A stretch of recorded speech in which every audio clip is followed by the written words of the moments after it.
Support for On Point comes from the listeners of WBUR Boston, where the program is produced, and from BetterHelp, committed to supporting mental health through therapy and helping clients find balance. Clients are matched with one of 30,000 therapists for online therapy from anywhere at betterhelp.com/public. And Rhodes Scholar, celebrating 50 years of transformative learning adventures for adults in over 100 countries. Learn more at rhodesscholar.org/explore. 11:58, good morning, KUOW-FM Seattle, KUOW Tumwater, KQOW Bellingham. I'm Guy Nelson in for Kathy Faulkner today. Glad to have you with us. And coming up, it's KUOW's Week in Review with guest host Gabe Spitzer. Hi, Gabe. What's on the rundown today? Hey, thanks, Guy. Well, we are catching up today on another eventful week here in the Seattle area. Portlanders are nervously clutching their ice cream tacos as they await the arrival of federal troops. We'll talk about what happens if Seattle is next. We learn more this week about how Seattleites are getting around as more and more employers require their workers to show up to the office. And a Christian activist group is suing the city and its mayor for trampling their First Amendment rights. We'll talk through those arguments. All that plus what made us smile this week. It's coming up right here on KUOW's Week in Review. I'm Dyer Oxley, and on the latest episode of Meet Me Here, KUOW's Arts and Culture podcast, we're helping you plan for October by running down the events in the Puget Sound region we don't think you should miss. Are you ready for a cat rapper, museum DJs, glass holes, or even Elvira? They're all coming soon, plus a whole lot more. Get the full story on Meet Me Here, available on the KUOW app or wherever you get your podcast. Support for KUOW comes from the Seattle Symphony, presenting Handel's Music for the Royal Fireworks on October 16th and 18th at Benaroya Hall. Conductor Ivars Torrens leads this program, also featuring Joseph Adam performing a Handel organ concerto. Ticket info at seattlesymphony.org. Support for KUOW comes from HX Expeditions, working to connect travelers to Antarctica and beyond for 130 years, on-board science and education programs, wildlife encounters, and all-inclusive adventures on small ship expedition cruises. More at travelhx.com. Change the way you see the world. On the latest Sound Politics, Jimmy Kimmel is back on air in Seattle. The hiatus and return highlighted a consolidating media landscape that impacts what you see on TV. It's a lot bigger than Jimmy. We'll break down the mergers that are taking place and how those companies are trying to gain favor with federal regulators with an expert from WSU. That's Sound Politics, wherever you get your podcasts. Live from NPR News in Washington, I'm Windsor Johnston. After several failed attempts this week, the Senate is giving it another go. Lawmakers are voting on a short-term funding bill that would reopen the government as the shutdown stretches into a third day. Just a short time ago, House Speaker Mike Johnson took aim at the Democratic holdouts in the upper chamber. And all the Democrats who are voting against it in the Senate right now, every single one of them have given impassioned speeches about how you must pass continuing resolutions, you must pass CRs, you should never shut down the government because it's dangerous and destructive and selfish and wrong. Well, suddenly they've changed their tune. Democrats are demanding that the short-term funding bill include an extension of federal health care subsidies under Obamacare. Republicans are pushing for a clean stopgap bill, arguing that health care issues can be worked out in later negotiations. After months in federal custody, a journalist based in Atlanta who documented immigration raids has been deported. Emily Wu Pearson of member station WABE reports he was arrested in June while covering an anti-Trump protest. Mario Guevara is known for live streaming ICE and other law enforcement activity, often after getting tips from community members. He came to the U.S. from El Salvador legally in 2004. He applied for asylum in 2005 and was denied, but appealed that decision. Court documents state the Department of Homeland Security didn't address the appeal, and it was administratively closed until his arrest this summer. This week, a federal appeals court denied Guevara's request to temporarily pause his deportation. The court indicated Guevara did not have the proper paperwork filed at the right time to stay in the U.S. Guevara's lawyers say he's being punished for his work as a journalist. For NPR News, I'm Emily Wu Pearson in Atlanta. The Israeli military is refusing to identify what or who it was targeting during a deadly strike on a humanitarian group in Gaza. NPR's Emily Fang reports the strike killed an employee of Doctors Without Borders and injured 4 other people. Israel said they were aiming at a Hamas target but would not elaborate further. The airstrike killed Omar Hayek, the 14th employer of Doctors Without Borders, or MSF, in Gaza. Just 2 weeks before, his colleague Hussein al-Najjar was killed in a strike on his tent. MSF shut down all of its Gaza City operations in the north of the enclave last week, saying Israeli expanded ground offensives there were making it too unsafe for its staff to work. They've moved their staff south, but the United Nations' main humanitarian aid agency reported intense strikes in recent days in Deir al-Balah, one of the places where Israel's military has told people to move. Emily Fang, NPR News, Tel Aviv. President Trump says Hamas has until Sunday to accept a U.S.-brokered peace deal. This is NPR News in Washington. Recovery crews in Indonesia have pulled more bodies from the rubble of a school that collapsed Monday. At least 10 people are confirmed dead and more than 50 students remain missing. Rescuers who had been digging by hand turned to heavy equipment after finding no further signs of life. The Church of England has named a woman as its spiritual leader. NPR's Lauren Frere reports a former nurse turned bishop, Sarah Mullally, will be the next Archbishop of Canterbury. Since St. Augustine in the year 597, more than 100 men have held the role of Archbishop of Canterbury. Sarah Mullally will be the first woman. Speaking at Canterbury Cathedral, she pledged to help the church heal from a child abuse scandal that prompted her predecessor's resignation. My commitment will be to ensure that we continue to listen to survivors, care for the vulnerable, and foster a culture of safety and well-being for all. Her role is both spiritual and political. The Church of England runs some public schools here, and some of its bishops sit in the upper house of Parliament. Lauren Frere, NPR News, London. The Supreme Court will take up a challenge as to where people can carry guns in Hawaii. The Trump administration is urging the justices to hear the case, saying the law conflicts with a 2022 ruling that affirmed the right to carry firearms in public under the Second Amendment. Hawaii's law bans guns in places like beaches, parks, bars, and restaurants that serve alcohol. I'm Windsor Johnston, NPR News in Washington. Support for NPR comes from NPR stations. Other contributors include Progressive Insurance, where drivers can compare direct rates using Progressive's rate comparison tool. Customers can see options and rates side by side. More at progressive.com or 1-800-PROGRESSIVE. Hey, welcome to Friday. Welcome to Week in Review. I'm Gabriel Spitzer, in today for Bill Radke. And it's time now to get our heads around the big stories of the week so we can clear the decks and focus on what really matters, baseball. Luckily, we'll have some help today from the KUOW Brain Trust, and here to help us make some sense of the week's news, we have political analyst and contributing columnist Joni Balter, transportation advocate and nonprofit leader Alex Hudson, and Sandeep Kaushik, a political and public affairs consultant who podcasts at Seattle Nice and Blue City Blues. Hey, everybody, welcome aboard. How come you didn't say live from war-torn Seattle? Well,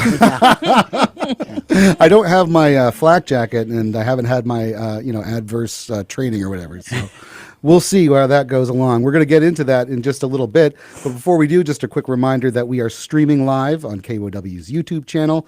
It's kind of like radio for your eyes. I don't know if you've heard of it, but you can just search for KUOW Week in Review to see what we all look like.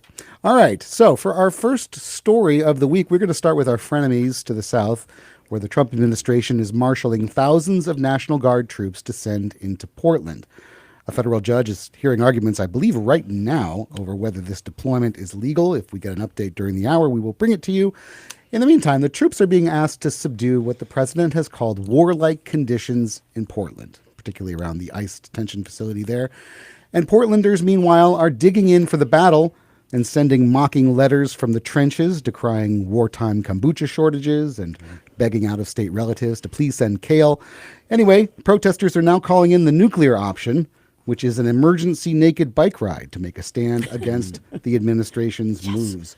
So I wonder, my friends, my panelists, what do you guys make of this reaction from Portlanders? First of all, like, just how do you take the way that they've been taking this? Sandeep, let's start with you. You want to start with me? First of all, great. I think this is exactly the right way for them to be dealing with this, which is to mock the ridiculousness and the kind of hyperbole, the absurd hyperbole of like the kind of comments that Trump is making about not just Portland, but blue cities across the board, that we're somehow these war-torn hellholes. And, it's ridiculous, right? And this is a different thing, right? I mean, when he first announced he was going into Portland, my first reaction was to be worried that we're going to have the kind of protest response we had, say, more like back in 2020, when things did get a little crazy on the streets of Portland and a little out of hand. And I don't think that played well for my side, the Democratic side of the debate on these things. I think this is a much smarter, better response to actually laugh at and mock and make fun of the overkill and stupidity of this thing. I just think that plays way better in flyover country than snarling or yelling or burning mattresses or breaking windows and stuff like that. So Donald Trump, if there's one thing he doesn't like, is to be made fun of, to be the butt of jokes. And so that's why I agree. I absolutely love it. For Portland, it's been like 3 parts humor, but also 1 part Chamber of Commerce.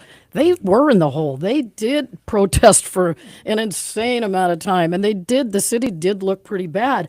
And so all these videos and social media posts are showing actually quite the beautiful city. And to me, the more humor you can use in a situation like this is a great idea. Why? Because it works. It can work. It doesn't always work, but it can work. And, so bring on, and I don't know where those Fremont solstice people think they are. They better be ready to go. They don't just work in June. That's wrong. And the more people dressed as carrots and kale and snap peas, the better. Yeah. What do you think, Alex? Does it risk making light of it at all if the response is, let's put more butts on bikes?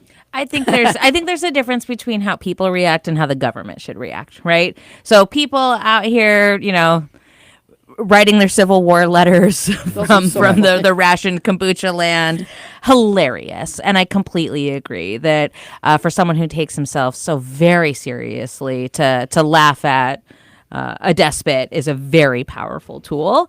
And I think that the government should be taking it pretty seriously, right? Yeah. There are real effects of having the National Guard in your city, and I know that things have not turned out to be as inflammatory as they were in June of 2020. But the reality is there was an article in the New York Times a couple of weeks ago about how the National Guard are arresting people for having open containers. And so, in places like Chicago. And this was in Washington, D.C. They're like ripping people out. The guy that threw the sandwich, right? Yeah, the guy that and so there are, it's not just 18-year-olds trying to pay their college tuition, walking around doing nothing. These National Guard folks are doing things, and it is having a deadening effect on the life and livelihood of great American cities. But yeah, I think the jokes are absolutely hilarious, and people in Seattle should be working on ours too. This is without a doubt really serious authoritarian overreach on the part of the Trump administration. But the question, Gabriel, that you're asking is how do we most effectively counter that kind of behavior? And it turns out we tried the yell at the top of our lungs about fascism and, kind of throw tantrums and stuff like that. And that just got the guy reelected, right? In a lot of ways, right? So I do think there has to be a better way to kind of express it. And I think this sort of stuff really says that the emperor has no clue. I mean, it's just a much better way of puncturing the sort of partisan kind of crust that has formed around all of our politics, and kind of getting at more normie voters out there who are kind of tend to look, don't take political messages from either side particularly seriously, but they'll laugh at something funny. And don't take the bait. More and more people get the idea. We're in this collectively. Let's not feed that false narrative about Seattle. And don't forget, the law is on the side of Portland and Seattle if it comes to be. You cannot just send the military in unless you have one of the exceptions of you're protecting one of your federal buildings or entities, or if you're, trying to declare an insurrection. And that's why our mayor earlier in this week said there's no insurrection here. And anybody see an insurrection?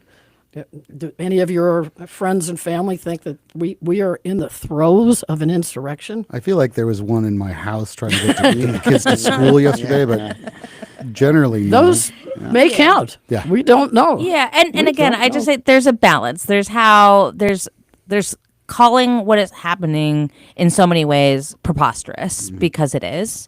And then there is taking seriously that the president of the United States is deploying the military against his own civilians based on something he saw while watching the evening news and telling everybody that they got to shave their face and go full force on their own citizenry is actually deeply serious.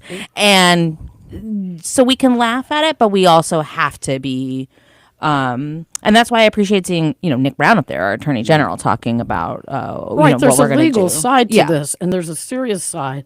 But this goes back to the joke part of it as well, because clearly Donald Trump has not stepped into Portland or Seattle recently. And, he did see those pictures that you're talking about. And there were some kind of scary pictures out of both cities. But that is years ago, and it demonstrates how clearer than you can imagine that he doesn't know what he's talking about.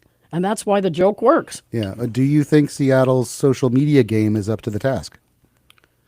Oh, absolutely, yes. Oh, well, one vote of confidence at least. I was a little bummed. Like, why Portland first and not us? I mean, how come we're getting like second class treatment here? Yeah. I feel like Portland. But it gives us so much time This to is prepare. giving middle child, Sandy, middle child energy. Yeah. No, but that gives us so much time to prepare that social media. That's if it's not true. ready to go, I will be disappointed. Yeah, everyone can work in drafts for a little while, and then when the time comes, you'll have it ready to go. All right, well, let's go ahead and move on to another interception of the federal and the local. We're talking, of course, about the federal government shutdown, because while the government is looking to flex its muscles in Portland, it's also contending with, furloughs and potential layoffs and so on. This has programs like WIC warning that they'll soon run out of food assistance and essential workers working without pay. And as usual, the parties are pointing fingers at each other. The Democrats are holding out for a restoration of the Obamacare subsidies, while Republicans accuse the other party of holding the government hostage. And then meanwhile, President Trump is jumping on this opportunity to slash spending and go after political enemies.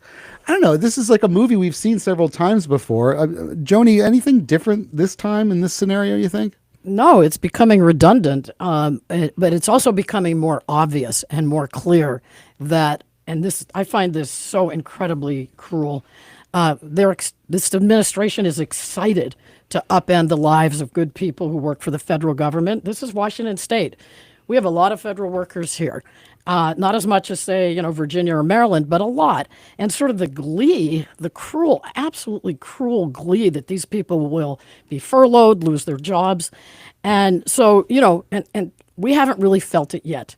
We haven't really all felt it yet. We know that it's on the horizon if it continues. And a good example of that is active duty military paychecks. And we have a lot of military here as well. They stop on October 15th. What are these people supposed to do? Is that gleeful? It doesn't seem like it to me. Yeah. What's it going to take for this to sort of sink in locally and actually be felt by our normal, typical, everyday Seattleite? I think that the normal, typical Seattleite will feel this if they have to stand in a long line without TSA agents at the airport. That's a good example. I think that's like where most people. I think many people. We should mention they're working without pay. Yeah, exactly. I think I think people will feel it when they miss their first paycheck but still have to keep going to work. I think that many people will feel it if their benefits are become in jeopardy or if they need a government service and there's no one there to answer it. But I think for like the kind of cut through to the normie experience is going to be in things like national parks and the airports. Yeah, I will say this. I mean, Seattle is a affluent kind of upscale city where a lot of people, you know, I probably put myself in this category, are pretty insulated from a lot of the most dire, severe impacts of a government shutdown. And, you know, and so it's now, look, as the shutdown continues, assuming it continues, and I think it is going to go, this one feels like it could go, it's probably weeks, if not months, rather than days on this one. You know, the effects are going to compound. And to Alex and Joni's points, we are going to start, all of us are going to start to feel it. But I think for a while, like, man, a lot of us are in kind of bougie land. I'll speak for yourself. A little insulated from this, right? Sounds like guilt. And I bet that we're not immune from thinking about what you mentioned, Gabriel. Cuts to something like the WIC program. These are low-income women that get help from the government feeding their newborns. I'm not insulated from that. I feel like that's really a sad thing. I don't like the military, losing their paychecks and how, they live close to the lines, many of them. And so anybody like the national parks around here? Anybody want to go to those? They're going to be kind of dirty because they're going to remain open, as I understand. But I don't think the cleaning's going to be... installations will be closed as well. The Klondike. The Klondike is closed. But I think there's another impact too, which is something that most people are experiencing, or at least people I know, which is just like the mind-numbing effects of all of this instability. And just like one crisis after another. So even if I too, it is a harm to me when people in my community are harmed because I want to live in a just society and I care about other people. But like, even if I don't feel it in my paycheck, I feel it in my brain where it's like the top stories, like the government shut down and what will it be? And you're going to HUD.org just to like fill out your Section 8 and it's like the radical left to shut, like, it's just the constant messaging that there are no adults in charge, that everything is unpredictable, everything is unstable, and that is an erosion of people's belief in the system and its ability to take care of others. Absolutely. I mean the behavior. I mean we're not even a year into the Trump administration. Like we got 3+ more years of this to go, and already like the kind of palpable erosion of institutions, of norms, of sort of, of faith, and trust in our system, our government, our kind of sense of ourselves as a unified nation. All of that stuff is real. Yeah, there's a kind of chronic level of disorder, or at least a sense of disorder or unsettledness. It is. Chaos is the constant state of our existence, it feels like, right? Yes. And that becomes kind of numbing in itself in some weird way. It's you're just like, you don't have any, you become kind of cynical and lose expectations. Sorry, Joni. No problem. When you were speaking, Alex, all I could hear, this sort of rat-a-tat-tat in all of our brains, that we just, here's one more outrageous thing followed by the next outrageous thing, and added to the idea that it's all intentional. It's meant to bombard us. How are you supposed to, do your Zen every day if it's just, stay away from the news, which is a terrible thing for me to say. I've spent my career in this. Yeah, easy. And but it's cumulative and it's incessant. It doesn't stop. And my question, how do we get our country back? You say it's only 3.74 parts of one. It's only three. We have 3.74 more years to go. How are we going to do it? It feels like psychological warfare, intended to get people to stop paying attention, to what is important, because many people who want to be informed and who are care about the news, care about what's happening in their world, are just turning it off right now. And so it's this twofold of creating so much stress in everyday people and pushing people away from paying attention as a form of self-preservation at the exact time that we need people to be more engaged. That's a really interesting point, and I'm curious what you think will be the ultimate, who will pay the political price for this in that case, because this has happened many times before, as we said, but maybe not against this particular brew of disorder in the background. I don't know. What do you think, Alex? Well, I think that, to quote Donald Trump, a shutdown falls on the president's lack of leadership. And so that wasn't this year. We all know that. That was not this year. Yeah, and so I mean, the last time there was a Trump shutdown, it was 35 days, right? This is the third time that he has been unable to bring the government together to deliver its core functions. And I think it is very clear that the more they try to call it the quote unquote radical left or whatever, and to be clear, what Democrats are fighting for is Medicaid, so that people's like grandmas don't become homeless. And Obamacare subsidies. Yeah, right. So that children don't go untreated in their healthcare needs.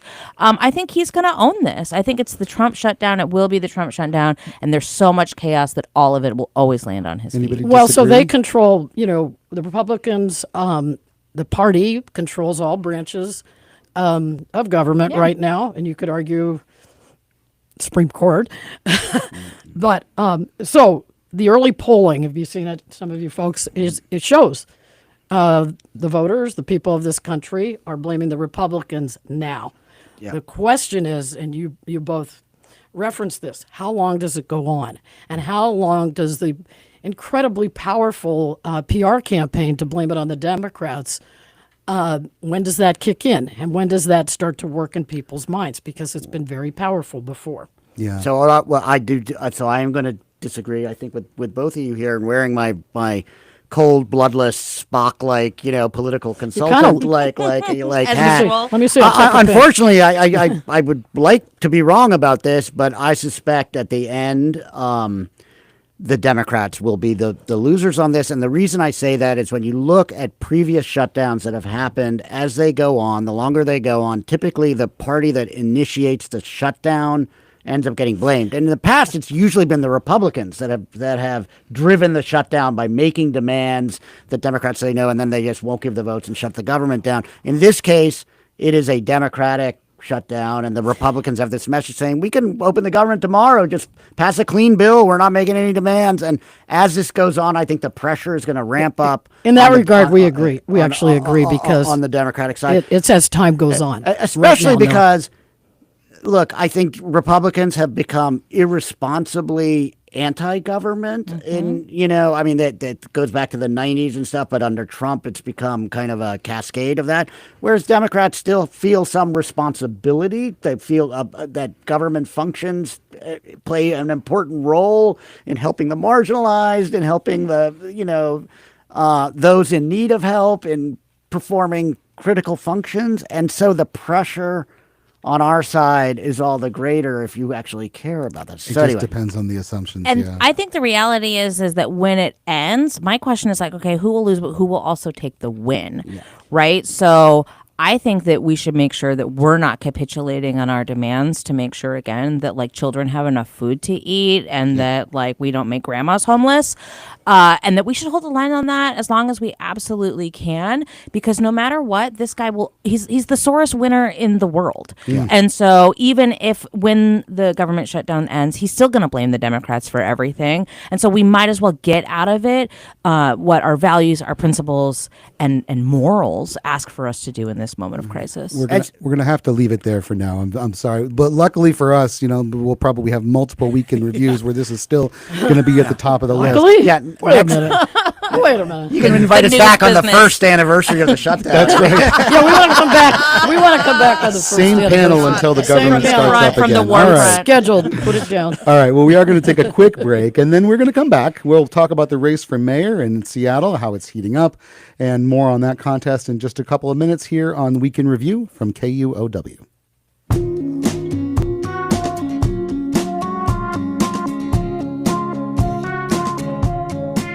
Support for KUOW comes from Puget Sound Energy, offering the Clean Buildings Accelerator, a program to help owners of buildings over 20,000 square feet comply with the new Clean Buildings Performance Standard starting July 2026. Details at pse.com/cleanbuildings. Every car, camper, or sailboat can drive change. It's Cartober, a time where you can give your vehicle a new purpose by donating it. KUOW will pick up cars and boats for free. Your old vehicle will go to supporting the news you trust and the stories you love. Celebrate Cartober at kuow.org/cars. Hey, welcome back to Week in Review. Gabriel Spitzer here in for Bill Radke. I'm joined today by Joni Balter, Alex Hudson, and Sandeep Kaushik. You know, ballots will be on their way in just a couple of weeks, and Seattleites will face a choice for City Hall: re-elect a sitting mayor for the first time in 20 years, or vote in a new progressive challenger. Mayor Bruce Harrell and nonprofit leader Katie Wilson have now met on several debate stages. They'll face off again in a debate sponsored by the Seattle Times and King 5 tonight, and again soon on KUOW. And while the polling has favored Wilson, the money race lately has favored Harrell. The PAC supporting him has more than $1 million on hand, compared to just $86,000 for Katie Wilson as of midweek at least. So what do you make of how this race is shaping up? Any surprises in the first debates and so on? I'll just say this race is incredibly close. And to the to your point, Gabriel, about their meeting here and there in various debates, they both, this is actually a cool part of this race, have agreed to something like 23 or 24 public forums and debates, including one that I'm co-hosting at Seattle U next week on October 8th. Don't worry, it's not a pitch. We're sold out. But so the mayor in this race, I think we all agree, is suddenly the underdog. So, and Katie Wilson is the person that everybody wants to learn more about. We don't really know her. And so a little bit of a blank slate there. And I watched one of the debates, the one that was on the Seattle channel. Mm-hmm. Anybody see that one? Mm-hmm. Sure that did. was tense. I wasn't even in the room. Yeah. I was squirming a little, and they both were, actually. So what we're learning from the debates is a lot about how they both, some of it we know, but some of it we don't, how they handle pressure. Joni, actually, say more. When you say it was it tense like personal, uncomfortable? Was it tense just like intense? Was it what kind of tone was it? Well, they were both going at it. The mayor began at one point asking her the questions, and as an upcoming monitor, was note to self: remind everybody who's asking the questions. And so, as you described it, the attack on the mayor is that he's a career politician. He hasn't solved all of our problems. And the attack on Katie Wilson was that she did favor defunding the police, and he's been focusing on her lack of experience. Yeah. What do you think, Alex?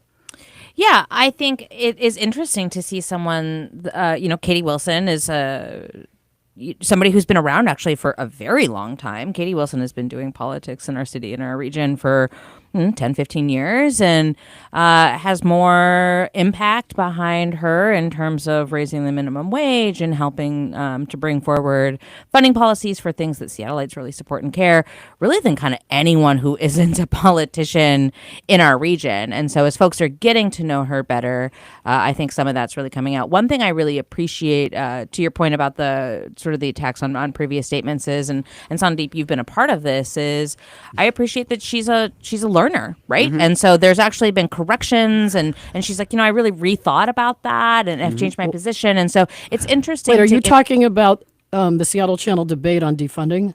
No, I'm talking about the she did the mea culpa in The Stranger of the mea culpa, because she won't call it a mea culpa, but about we got homelessness wrong, about Compassion Seattle, not cleaning up encampments and some stuff like that, like she said. So I think that there is, it's in that regard, it's actually shaping up to be a really interesting debate about what makes government effective, what are good programs, what are the results that people are looking for, and who can deliver them. So I do think the mayor's been running as an underdog now after the primary. Remember, he lost the primary by almost 10 points. And so, and that means going on the attack against Katie. So I do think we have seen kind of what the general election battle now is, the messaging battle. And from the mayor's side, he's going at her on inexperience, basically, and saying, hey, look, at a time when the city's under threat from Trump, when we have all these issues out there, we need an experienced, steady hand at the tiller, somebody who can deliver stability and keep the government going. And she's offering you, you know, the moon and the stars and all this pie in the sky stuff that she's never even been in government, can't deliver it. Like, so and meanwhile, Katie's coming back at him and saying, hey, look, the status quo in Seattle isn't working. Like, and we have big problems and they're not getting solved, like homelessness and even street disorder. She's gone after the mayor on that, saying you haven't fixed that. And we need big, bold change is the argument she's making. And I'm the one who's going to deliver that. So it's this stability versus bold, progressive change that seems to be the main argument. Not that different from the last go-around as well, right? When Mayor Harrell was then not the mayor yet. Running against Lorena Gonzalez. But had been right. Well, 2021 was very much about that was an election about 2020, and so that was. I think that there's some differences there. To your point, it was about more than 2020. It was about the way the city had become, and people didn't like it. They just didn't like it. Yes, and I think that was sort of acutely about the pandemic and.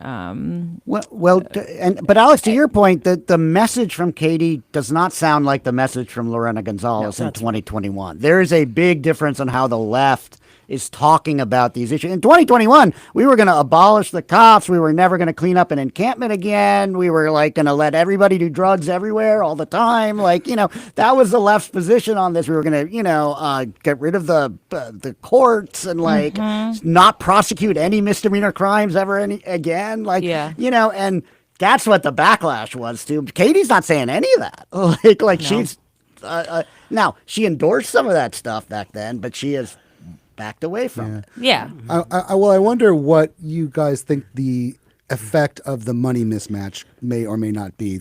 I mean, in their sort of campaign funds, they're about at parity, but the PACs, these independent groups that spend money on behalf of the candidates, there's a huge imbalance there with Mayor Harrell having more than $1 million and Katie Wilson having less than $100,000. So how much does that make a difference in a market like Seattle?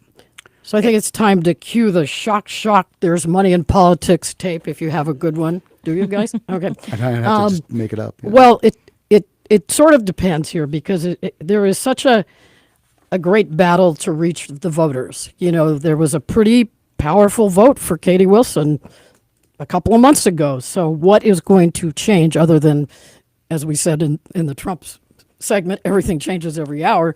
But what is going to change the dynamic here?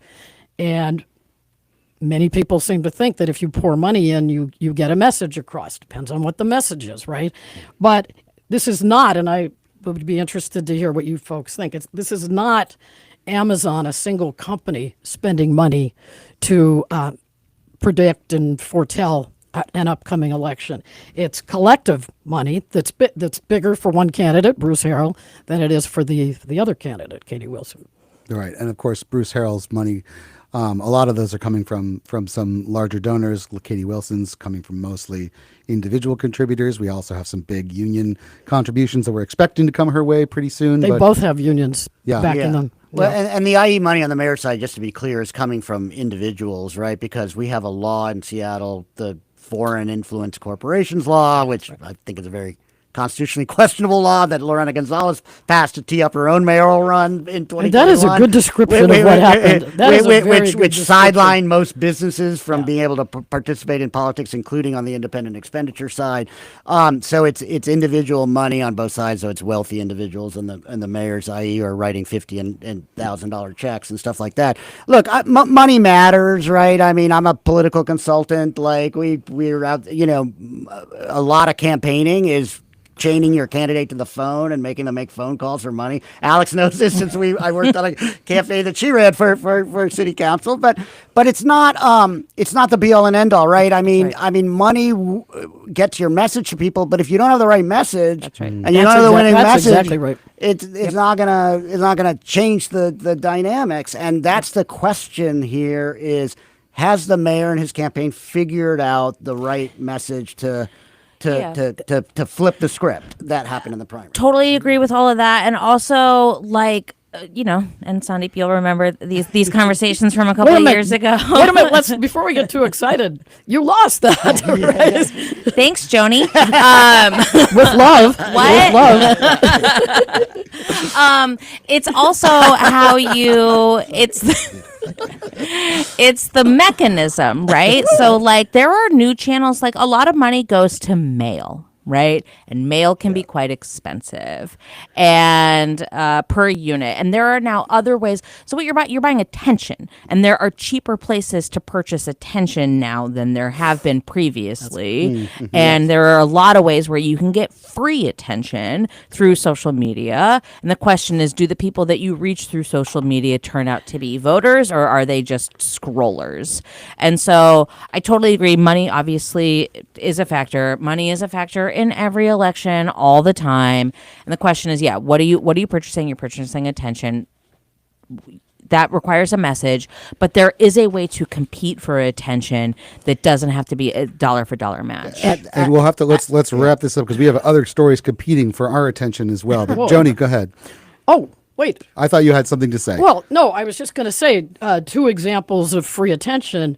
One last week, Katie Wilson had a solid week, a pretty good week with her opposition to Sinclair's refusal to let Jimmy Kimmel back on the air on Como. And then I said, and everyone's going to challenge this, which is cool, but Harold had the better week this week with that free attention in that top of the fold, I think it was Tuesday story, taking a stand against Donald Trump sending in the National Guard, flanked by very popular Washington State Attorney General Nick Brown, who has endorsed him, and Seattle City Council President Sarah Nelson. That's exactly both of those examples are examples of what candidates want in that whole free money, free attention economy. Free attention, free money. Yeah, thank you. Well, there's a lot more to say about the mayor's race as well. We'll have to leave that for some future engagements. For now, let's move on to some interesting data that we got this week about how the commute is evolving in Seattle. Census data shows that car traffic is up, though so is bicycling and even walking to work. And this comes as more of the area's big employers require their workers to come back to work in the office more days. Starting this week, most employees at Starbucks corporate have to report in person at least 4 days a week.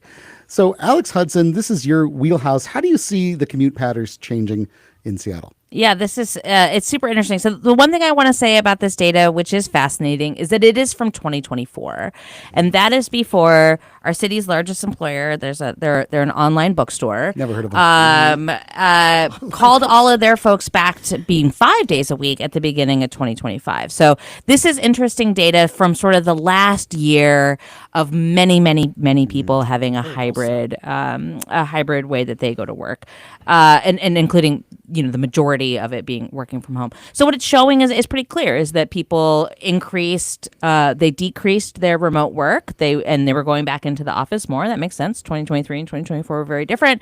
And the way in which they were doing that was increases to driving alone. But actually, the increase to driving alone is the lowest thing that increased.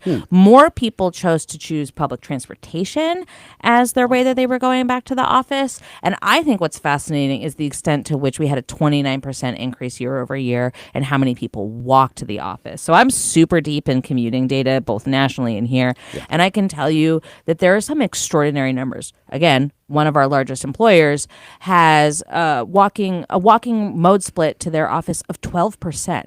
I want to contextualize that. Less than 1% of Americans walk to their jobs. So it is fascinating to me that this is a story both about commuting, but commuting is about transportation and land use. And so what this to me tells me is we've been so successful in putting where people work and where people live close to each other, and then providing high quality, fast, frequent, reliable public transportation that people can access and afford.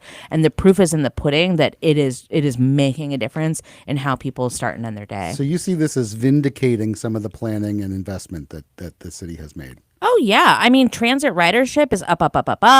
It's higher in some places, it's higher on weekends than in weekdays. Like, transit is a core part of both how people get to their jobs, but how they live their lives. I will say this. I think the quality of the transit experience today is a lot better than it was a couple of years ago, right? Alex and I have had this conversation before where I think we got off onto some policies in our transit system that led to kind of degrading that experience for your normal rider. Like not charging fares and not. Well, when you had issues on the trains or the buses and stuff that were turning people off, or the escalators were broken all the time, or the exactly. it just if you don't make that experience pleasant and safe where people feel comfortable doing it, guess what? They'll do something, they'll find another way to get to work or whatever. So I do think they've started to fix some of those issues, and that's helping to bolster, a return to some of these modes that we want to see people use. And you know what else is increasing is the use of scooters and electric bikes. I was thinking this as I was preparing for this show, and then I look at my phone, and there's an announcement that last Saturday had the highest, I forget the number exactly, but the highest usage of green bikes and scooters, the whole bit. And so that shouldn't be surprising to us. You know what was going on that day? There was a Husky game and there was a Mariners game. Not quite at the same time, but some of the traffic occurred at the exact same time. So I think that's to our credit. I think that part is really promising for the city. Soon every Seattleite will have their own Waymo, and this will all be solved. Don't just wait. All right, friends. Well, we're going to have to take another break. Then we are going to come back to talk about religious liberty and whether Seattle is looking to squash it. That's in just a minute here on Week in Review, so don't go away.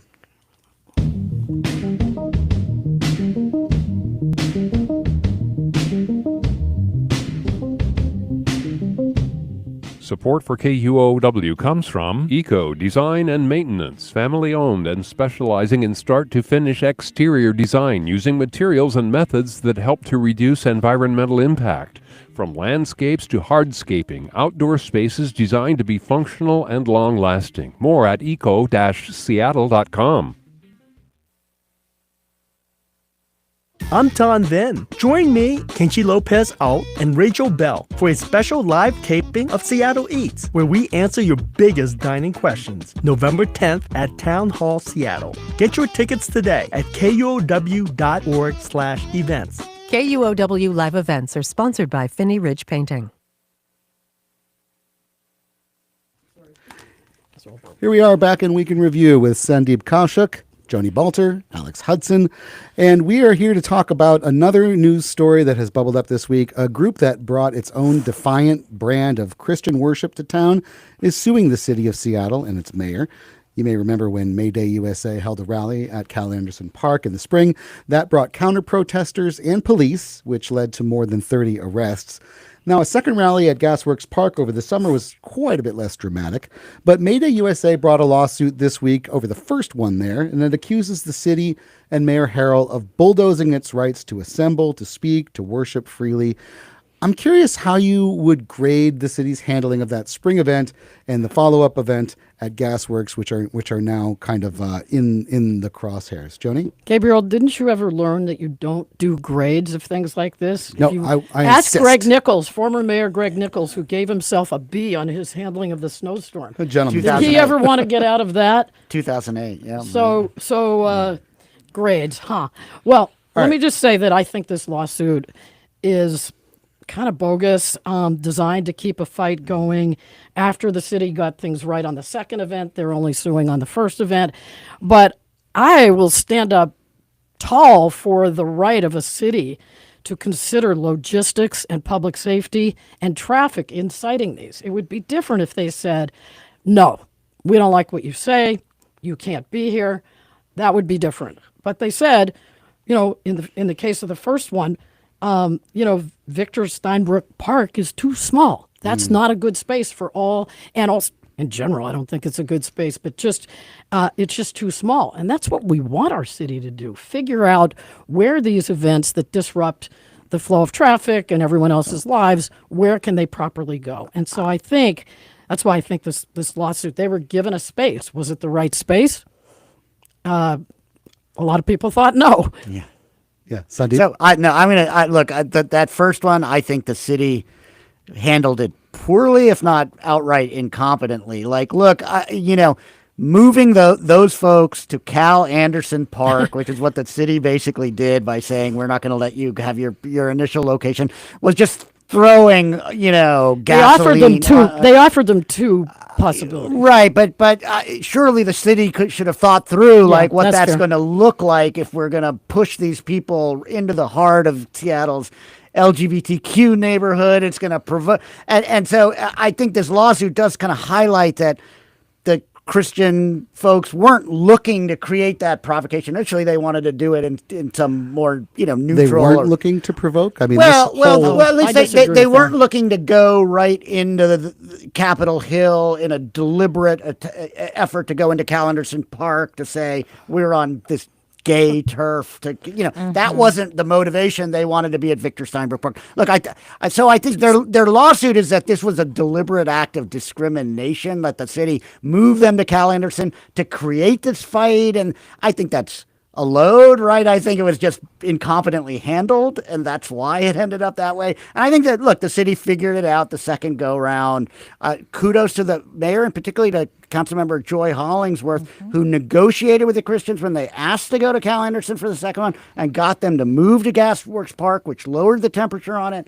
Much better handled second time around. Yeah, I couldn't agree more. I think that the response of people of Seattle, back to our initial conversation about how folks can respond to these things. They're out here with kazoos playing Pink Pony Club, and that is just again great response. Much better. That's the right response. Than getting into Don't fist take fights the bait. and Right.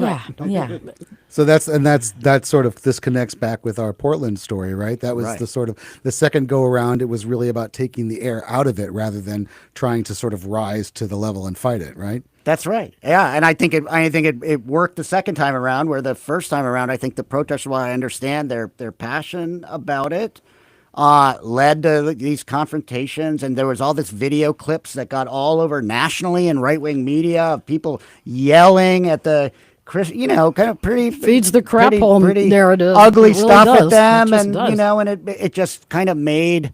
Anyway, I don't think it was good.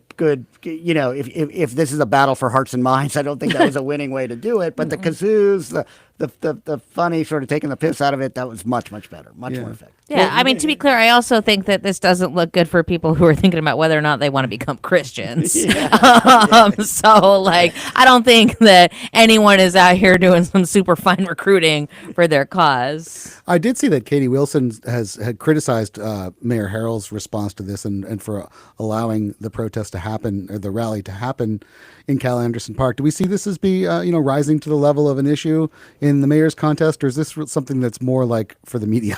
Well, I kind of think because we're so fickle, we refer to the last thing that happened, because so much more is going to happen between now and the mayor's race that you tend to forget. So right. I think the second response is probably the more memorable one. But August is already ancient history in the mayor's race, where you're not talking about. I will say this about. I did see that Katie said the mayor shouldn't have permitted this. I think that's a bad look for her.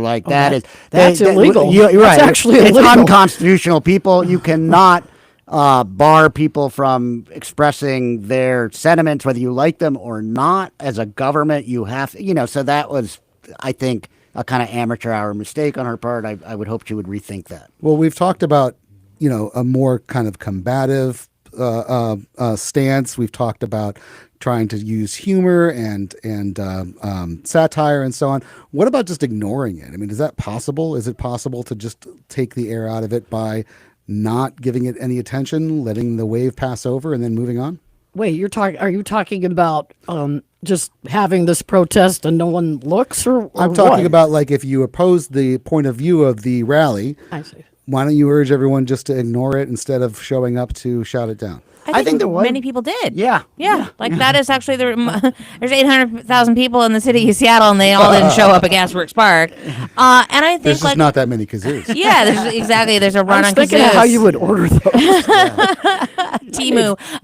Especially now that the tariffs are, they're probably made $200,000 kazoos. Make it stop. And I think like there was a news article in the Stranger's been reporting about the assaults on trans women and right here in our community, and so I think there's a lot of people who have very justified upsetness at the message that these folks are promoting, and they have every right to go out there and say what they think about that. That's part of the First Amendment right too, and I think many people stayed home, and I think many people showed up and they were silly, and I think some people showed up and they were serious, and it all seemed to work out in the end. There were a lot of calls in the Stranger, other places, for people to tone it down the second time around. Don't take the bait. There was that. And I think that's largely what happened, and to the good, right? Yeah. This is a great classic Seattle politics discussion where it's all about what's the best tone, the best tactic, what's civil, how important is that. And we're going to continue on that theme in a second, because we are going to get now into our lightning round of headlines here. We're going to round up some of the other news stories that we have been watching this week. Panelists, please feel free to weigh in on these if you feel so inspired. It's totally optional. But to wit, we're going to start with a scuffle at a political town hall that led to bruises for a congressional staffer and criminal charges for the husband of a congressional candidate. So in case you missed it, Shama Sawant's husband, Calvin Priest, was leading protesters into an event where Congressman Adam Smith was speaking. Smith is the incumbent that Sawant is trying to unseat. And a 22-year-old Smith staffer tried to bar the way. Pushing and shoving followed. And now Priest is being accused of assault. Is this a story, Sandeep? What do you think? I think it is a story. Look, I mean, the police have done an investigation and recommended a charge of fourth-degree assault along with the trespassing charge that was filed previously. If you look at the police report, he basically banged a door several times into the staffer, causing bruising, and then put hands on her and basically shoved her out of the way. That's not okay, right? That you can't put physical hands on somebody. That is an act of, as the police have said, a low grade. This is not the assassination of Charlie Kirk. It doesn't, I want to make clear that there are real differences of degree here, but it's not okay. Not allowed to do that. No, sorry, that's wrong. And if particularly we have a problem with political polarization that sometimes bleeds over into acts of dehumanization and violence in our society, and we have to combat that when we see it. So yeah, I do think it's a story. Alex, is this political violence or is this merely boorish behavior? I think it's totally unacceptable. I think you're supposed to keep your hands to yourself. I think you're supposed to use your words and not your hands or doors. And I think that I just am not sure that I would call it political violence, but I certainly think that people need to have more decorum, and that we will live in a better country if we're bringing the heat down. When we're together, just supposed to be talking about policies and ideas. So I'm sort of agreeing here with Sandeep. And clearly this was not Shama Sawant. This was her husband. Yeah. She shouldn't necessarily have to pay for that. But this kind of, I'll call it thuggish behavior, is egged on by both sides. I especially think that that's a danger of Sawant's government by bullhorn. I don't think that helps these situations, and I think we should take this seriously and just put our blinders on, describe what happened, and then talk about who did it. Yeah, right. All right. Well, on that note, let's move on to our next headline.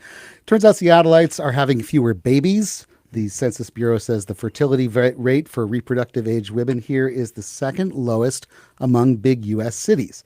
The only city with a lower rate is, anyone? It's Portland. Yeah, that's right. Portland. So I wanted to ask you about this, Joni, because this makes me think about a story that you broke many years ago when you were covering demographics at the Seattle Times. Tell us about it. The best beat ever, honestly. I actually am the person who figured out that Seattle had more dogs than children. And it was a crazy thing. It's not like you just call up King County and say, well, how many pet license do you have? And therefore, here's the Census Bureau number for the number of children done. they had the licensed folks told me straight off, it's only a percentage. The licensed dogs are only a percentage of the actual total. So my answer, and it took a long time, as those kinds of stories sometimes do, but it ended up with the dog food providers, national and local and all that, helping me come up with a calculation, which did indeed prove that there were more dogs at that time than children. The Balter rule, as I call it. Amazing. I don't even have a dog. How did this happen? I know. I want to know how many cats there are. That's what matters to me. I did see a headline. I didn't investigate it carefully, but that there are actually more cats than dogs than children. So it goes I'm in going to that ask order. the birds That's a win. how many cats there are. Oops, I can't. The crows. How about the crows? I mean, it makes sense to me. Like, it's really expensive here. Yeah. And you know what else are expensive? These kids. It costs a lot of money to have a kid. They always need everything. There are Childcare. a lot of Seattleites that treat their dogs like children. We're getting into it now. This show, we're getting into it. What truly matters. Yeah, it's hard. It's hard. There's also not a lot of there's not a lot of 2 or 3 bedroom apartments. Forget buying a house. And wait, the dog gets his own room. I'm talking about the kids. Yeah. All right. Well, listen, friends, our hour is coming to a close. We didn't even get a chance to talk about sports. I don't know if you guys heard. There's a Mariners game tomorrow, I guess. Who's that? Well, not important. But let's move on for a moment now. Take just a second to sort of dig down deep into our hardened, cynical hearts and find some bit of human joy there to lift us up just a little bit. This is what made us smile this week. And maybe it's not quite as bleak as all that for you folks. Maybe it's just me. But I would love to hear something that made you happy this week or gave you a little spark of light. Sandeep, can we start with you? Sure. There was a Seattle Times story the other day, but the author Thomas Pynchon has a new book coming out. I'm not the biggest Thomas Pynchon fan there, but I went to a small liberal arts college where he was a big deal at the time. But I did love his first novel, V. Great, amazing, very funny novel. I know that he conceived and kind of started writing that novel when he was living in Seattle in the early 60s. I was kind of like, how cool is that? Birthplace of a masterpiece. Yeah, so that kind of made me smile. All right, we have to do this really quick, but I would love to hear yours, Joni. The Mariners. You said we can't get to the Mariners. We're getting to the Mariners. This is a fabulous time for Seattle Mariners fans who suffer year after year, but are finally, in the playoffs, big time. And this is the best time because things haven't gone sour yet, right? Oh, absolutely. It's all possibility the right possibility for sour. Good Lord. How about you, Alex? Fall art season is upon us. I went to go see Jules at the ballet. It was exquisite. They haven't done Ooh that la la, show. very I know, fancy. very bourgeois. There's that bouge again. And I love going inside, and I love watching artists do their thing. Thank you so much. Well, political analyst and contributing columnist Joni Balter, local transportation advocate Alex Hudson, political and public affairs consultant Sandeep Kaushik. We thank you all so much for joining us. This show was produced by Kevin Kniested. Guy Nelson was on the board. We had social media help from Juan Pablo Chiquiza and help from Hans Tweit. I'm Gabriel Spitzer. Thanks, everybody. See you next week. Thank you. Thank you. Support for KUOW comes from Third Place Books. Adam Johnson, author of The Orphan Master's Son, discusses his new 700-page novel, The Wayfinder, on Monday, October 20th at 7 p.m. Tickets and information are available at thirdplacebooks.com. Welcome to NewsHour from the BBC.